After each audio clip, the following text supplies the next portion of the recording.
Hey everybody, welcome to What's Up Wednesday. This week I have a topic that was inspired by an experience that I had yesterday. And I'm a big believer that using personal experiences when you're delivering training or presentation goes a long ways. The reason for that is I think it allows people to relate to you. So yesterday on my way home, I was driving to the gas station. I was in the left lane and there was an SUV next to me in the right lane. And as I was getting closer to the gas station, I looked over at the SUV and there was a person driving kind of like this, close to the steering wheel with tunnel vision straight forward. And all of a sudden, in a burst of speed, this car flew forward, cut me off, and got into the two-way turn lane to the left of me and turned into the gas station. And it just so happens I pulled in right behind this vehicle to pump gas. Now, the person didn't get out of the car, but at that point in time, what are you thinking?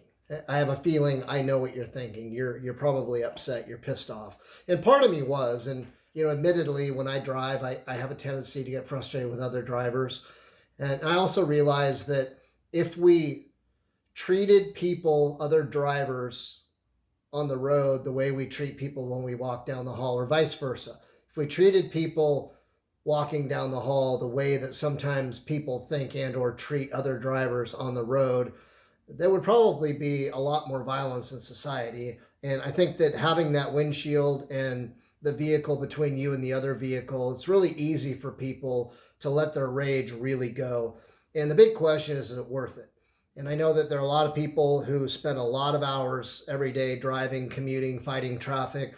And it's frustrating when somebody does something that impedes you or puts you in a situation where you're uncomfortable, whatever it may be. We all deal with it on a regular basis, but in the end, is it really worth it? I know that road rage is a big problem. We're seeing on the news more and more where somebody's driving down the freeway, somebody cuts them off, they chase them down, and it ends up with gunshots on the freeway. That's a common thing we see on the news today, and it's just not worth it. So how do you let it go? That's the big question.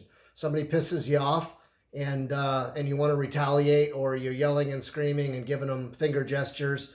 Is it really worth it? Does it do any good? I think we all know the answer is no, it doesn't.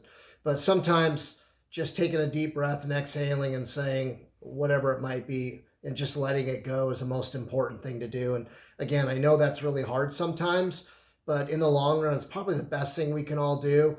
And it doesn't make a difference because one way or the other, reverting to violence or instilling it in any way just isn't going to pay off. So hopefully you can relate to that, and we'll see you with the topic next Wednesday.